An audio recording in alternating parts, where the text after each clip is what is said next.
Well, so welcome after our little sound issues. Welcome to God's Word. Well done, as Nathan said, well done for getting here this morning in the midst of the snow and the sludge and everything else, and make sure when we go back on our ways that we drive safely as we get home. We are starting, as Nathan has already alluded to, we are starting a sermon series in the book of Proverbs.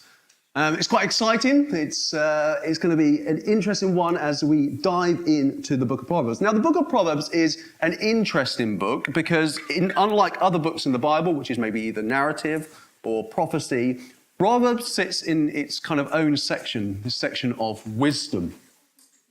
Now, the author or the main author of the book of Proverbs is a man called Solomon. Solomon was the king of Israel. And he is the main author of this book. Now, King Solomon was the son of King David. And he grew up with a father that knew and loved God and was known and loved by God. And for the start of his time of his king, Solomon loved God, and his desire was this. His desire was that his life as a king would honor God. So why did he write down these proverbs, and what purpose do they have? Well, he wrote the Proverbs so that he could help us have wisdom, so that we could learn the ways of the Lord. In fact, we could put it this way: the book of Proverbs teaches us the best and the wisest way to live in God's world. The book of Proverbs teaches us the best and wisest way to live our lives in God's world. But it actually starts with this. It starts with a warning for its readers. It starts with this in the book of Proverbs. And the verse that we didn't read in verse 8 of Proverbs 1 is a conversation between a father and a son, a word of warning. A word of warning that there are two ways in which we can live. We can live God's way, or we can live the way of folly or foolishness. And therefore, this book is actually one of the most practical books in the Bible. So if you like practical books, this is a very, very practical book. In fact, the word for wisdom or knowledge that is used in the Hebrew is chokmah, which basically means this: applied knowledge. So not just head knowledge, but actually applied knowledge. Actually becoming skilled at something, being able to put those things into practice. So the purpose of the book of Proverbs is this, is so that we can live our best lives for God's glory.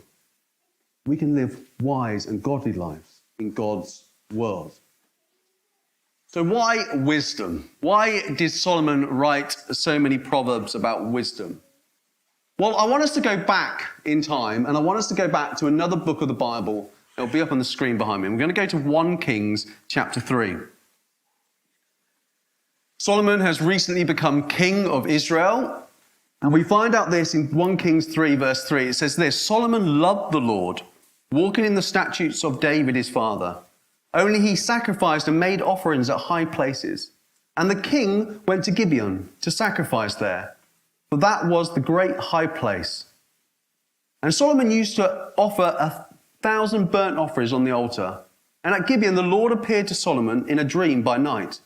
And God said, "Ask what I shall give you."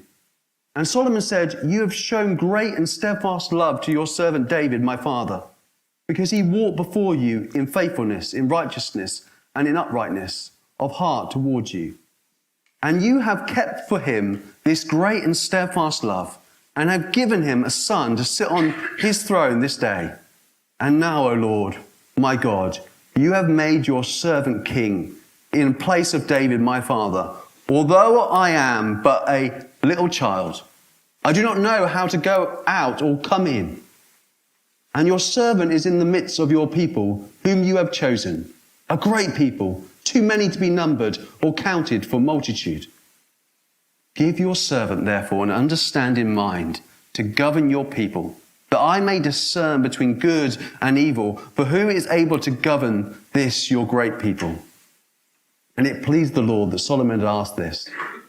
And God said to him, "Because you have asked this, and have not asked for yourself long life or riches, or the life of your enemies, but have asked for yourself understanding to discern what is right. Behold, I now do according to your word. Behold, I give you a wise and discerning mind, so that none like you have been before you, and none like you shall arise after you. I give you also what you have not asked, both riches and honor, so that no other king shall compare with you all your days. And if you will walk in my ways, keeping my statutes and my commands, as your father David walked, then I will lengthen your days. Picture this scene. Solomon had grown up knowing about the Lord. He'd known about God. He would have been taught, and his father David would have taught him about who God is, that God is his father. And as Solomon comes, now as king, he comes to sacrifice. He after his sacrifice, he goes to sleep, and God appears to him in a dream. And imagine this. He offers Solomon whatever he wants. Can you imagine? I wonder what you would have asked for. If God appeared to you in a dream and offered you whatever you want, right? It's almost like a scene out of Aladdin. Whatever you want.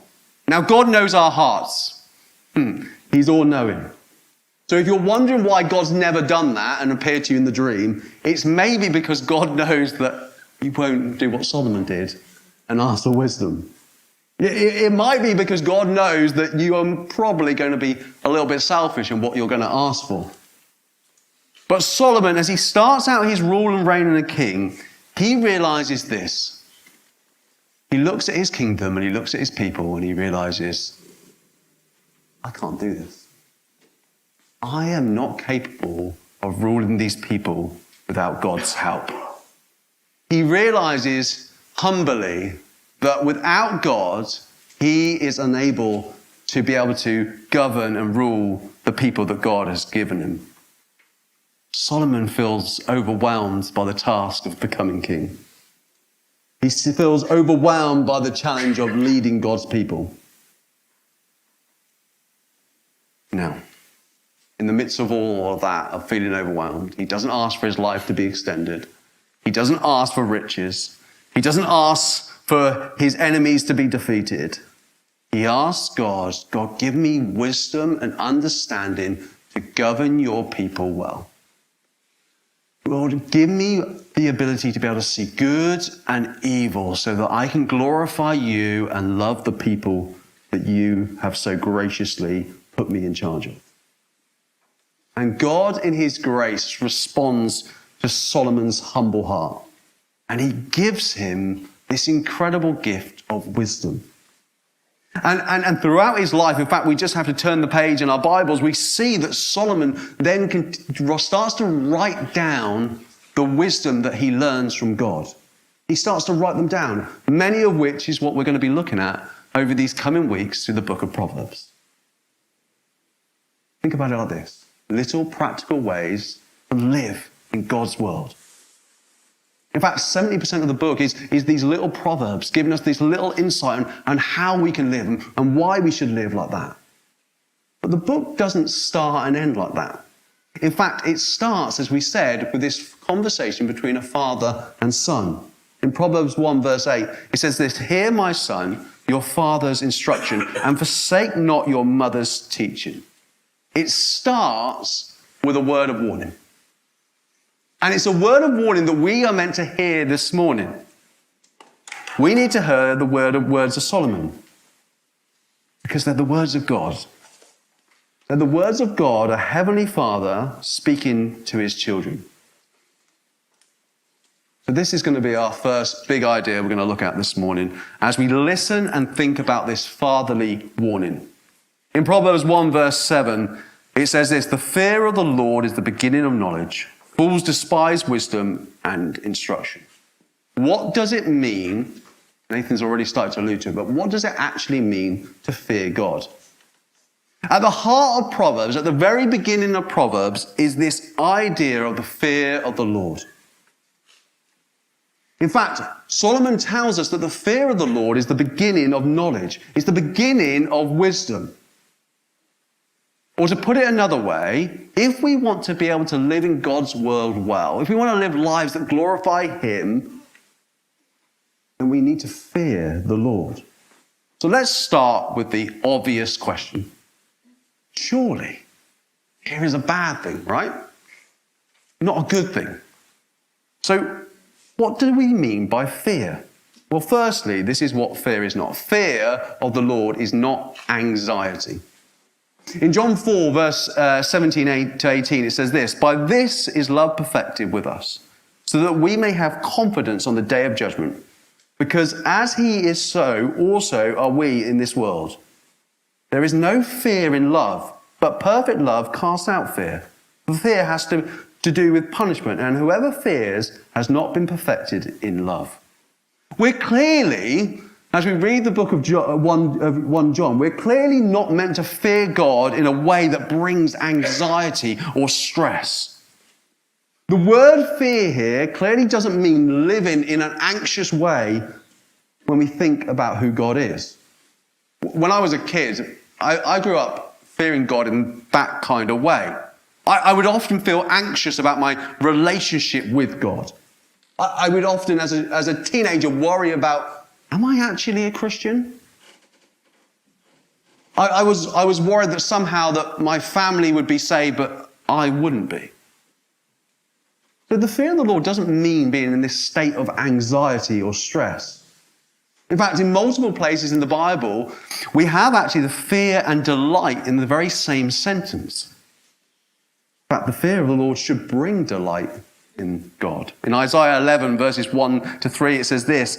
It says, "There shall come forth a shoot from the stump of Jesse, and a branch from his root shall bear fruit. And the Spirit of the Lord shall rest upon him, the Spirit of wisdom and understanding, the Spirit of counsel and might, the Spirit of knowledge and the fear of the Lord."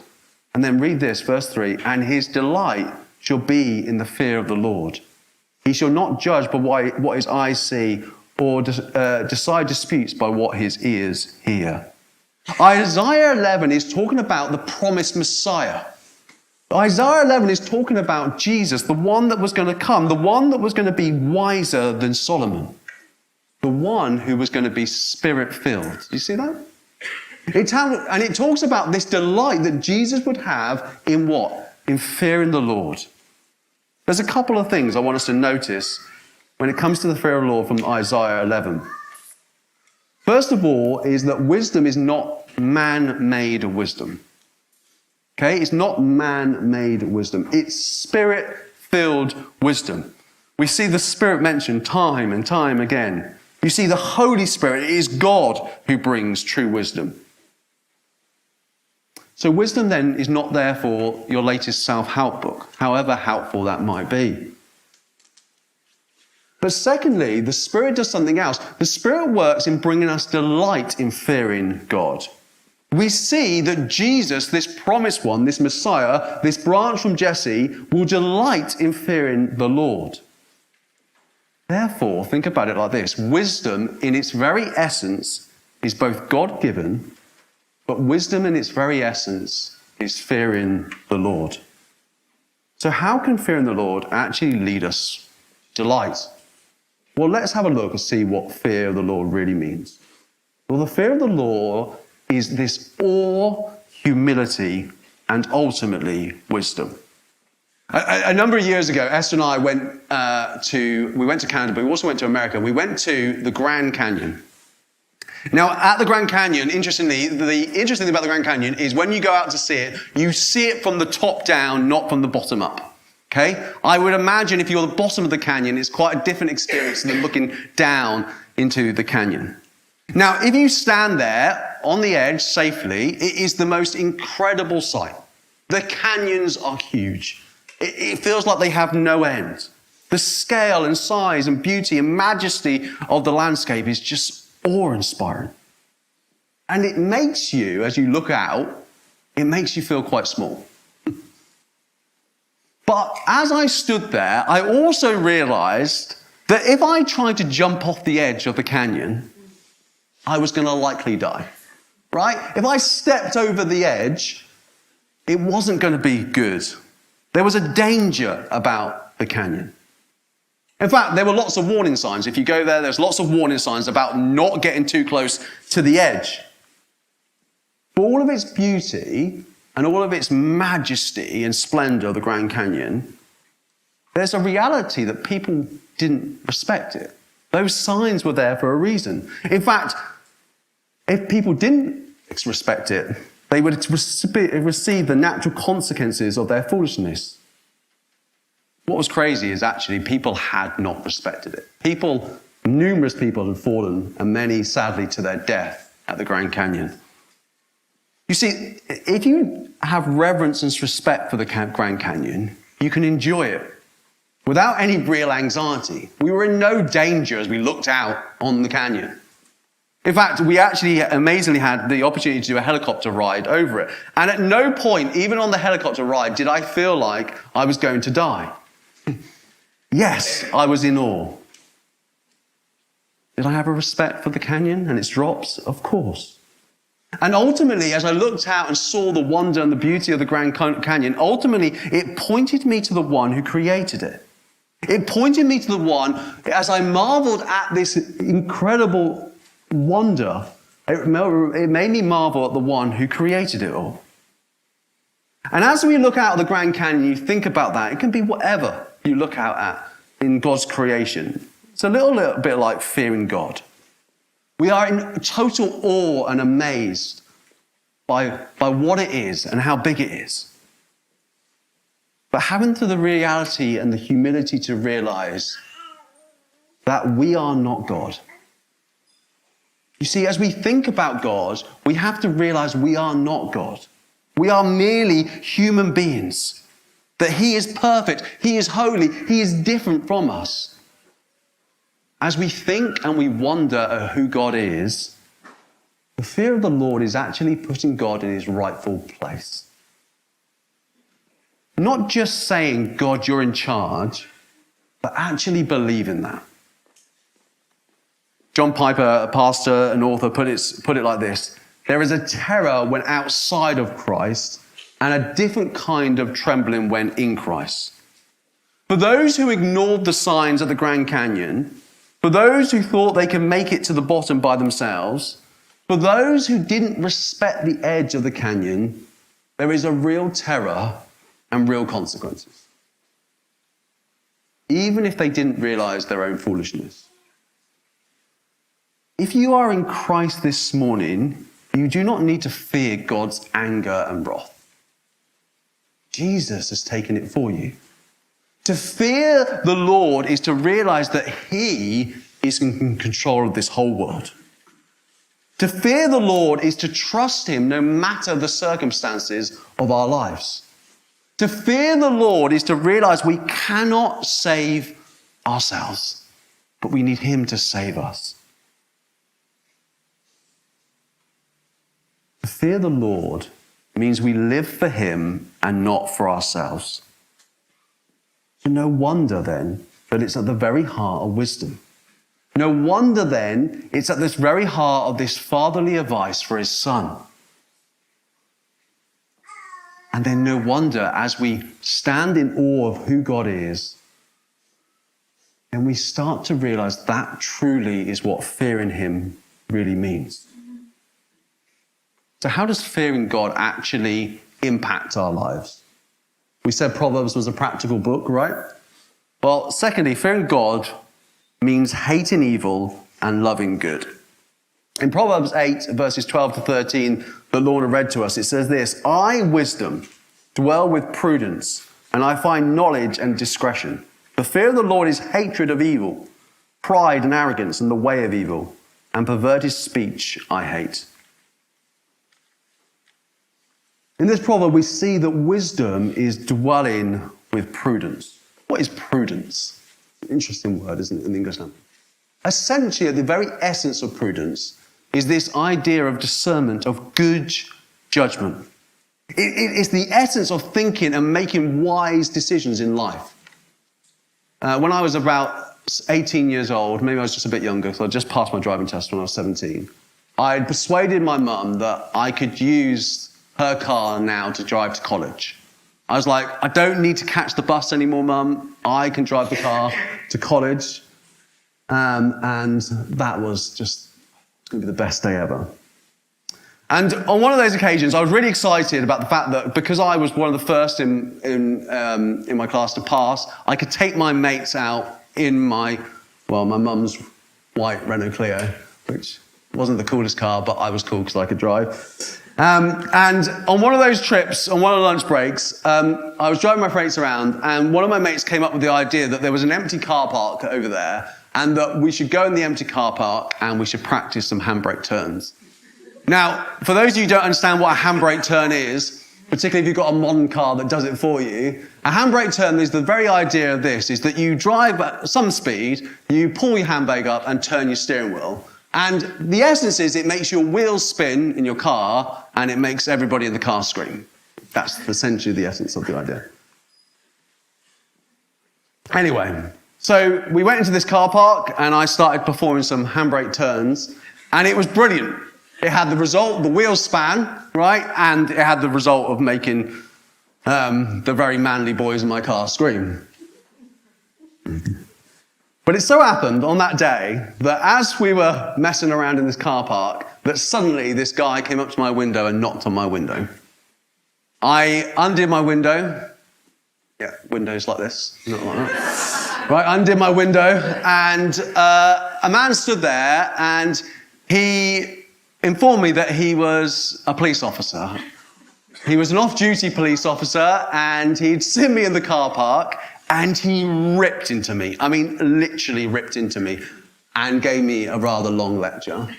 He then told me that if he ever saw me in this car park doing those kind of stunts again, he would take that license that I just so beautifully got by passing my driving test off me. And it worked. I have never to this day done a handbrake turn ever again. It worked. I was totally freaked out. I drove incredibly slowly back to college. It was terrible judgment on my behalf, right? I was not discerning. I was foolish. I was prideful. I thought I was going to look cool in front of my mates, and instead I was trying a stunt that was, let's be honest, just downright dangerous. And I ended up looking a fool in front of a police officer as I had to drive home, my heart pounding, my head sweating. But in that action, in that thing that I did as a 17, 18-year-old, it reveals something, doesn't it, actually about me and who I am. It actually revealed in that moment that what I was really living for and cared about was the kingdom of Dave Piper. You see, fearing the Lord means that rather than being about ourselves and our kingdom, it means that we are living for him and his kingdom. You see, pride is the root of so many of our sins. It is at the heart of evil. It's where we make decisions that are selfish and self-centered. And the fear of the Lord means this: instead of it being about our kingdom and about me, it's about him and his glory. The fear of the Lord humbles us. It reminds us that we serve him and him alone. And therefore, if we are to fear him, we will hate evil. Now, here's the bit we need to be careful about applying. It's really easy for us to hate the evil out there in the world. It's easy, isn't it, when you think about some of the atrocities and some of the terrible things that people have done, it's easy to hate murder. It's easy to hate when you see massive injustices in the world.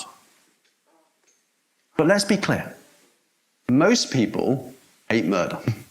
Most people hate seeing people being mistreated by others. Most people in our world hate the evil that is out there. And that's how we often define evil, as the things out there that other people do. But look how Solomon defines evil: prideful, arrogance, and perverted speech. That means I have to apply that to myself, because we can all be prideful, right? Just like I was on that day in my car. We can all be arrogant and think we can do things better than others. We can all, can't we, say things that knock people down. We can all do those things to make people feel small and us feel big. We can use words for our own selfish purposes. maybe to make us sound better than we really are. Or maybe we use words to make people feel sorry for us. Or maybe we gossip behind people's back. All of that is perverted speech. Now, if we define evil like that, that covers all of us. So what is the antidote to evil? Well, it's not just doing good. It's not just good acts. We can't outweigh our evil with our good acts or good deeds. The antidote to evil is fearing the one who is perfectly good. And our lives will reflect that by the way that we live. Our lives, while not perfect, will show and display the goodness of a perfect God if we truly fear him. You see, when we live lives when we are truly in awe and wonder of God, we live worshipful lives. Lives that want to make much of him. Lives that want to bring him glory. And lives then that love and care for others. Lives that then celebrate good rather than evil. Lives that then make good choices because it's about not us, but it's about him and his kingdom. Lives that, like Solomon, we prayerfully ask God to give us by his Spirit the ability to love and serve the people that God's put in our lives. That was Solomon's prayer. It was a humble prayer, a prayer of God, give me the ability to serve your people well. And the Spirit does that work for us today in the church. Here's the encouragement. The church, us, the people, should be the wisdom to the watching world. We should be the people that show the world what it looks like to live good lives in a broken world. But if we are to do that, it starts with us and our hearts in fearing the Lord. It starts with us knowing God himself. And that brings us to our final idea. Fearing God means knowing God. In Proverbs chapter 9 and verse 10, the fear of the Lord is the beginning of wisdom, and the knowledge of the Holy One is insight. In Proverbs 9, it uses two words for God. The first is this. It uses the word Lord. The second is Holy One.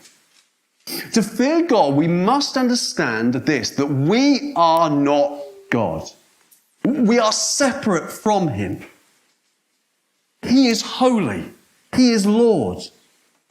In my parents' church, in fact, they still got it to this day, they have got the words, Jesus is Lord, up above their pulpit.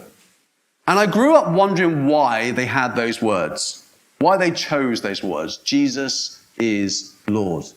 Until one day I actually heard my dad, I don't know why I didn't ask him myself, until I asked my dad explain it to somebody. And he said this to them, it's the shortest gospel declaration that you can make. It's simply saying this, Jesus is God and therefore I submit to him. And that is what is at the heart of Proverbs 9. God, Yahweh, he is Lord. He is Lord. He is holy. And therefore, we are to submit to him. To truly know God means I put him in his rightful place.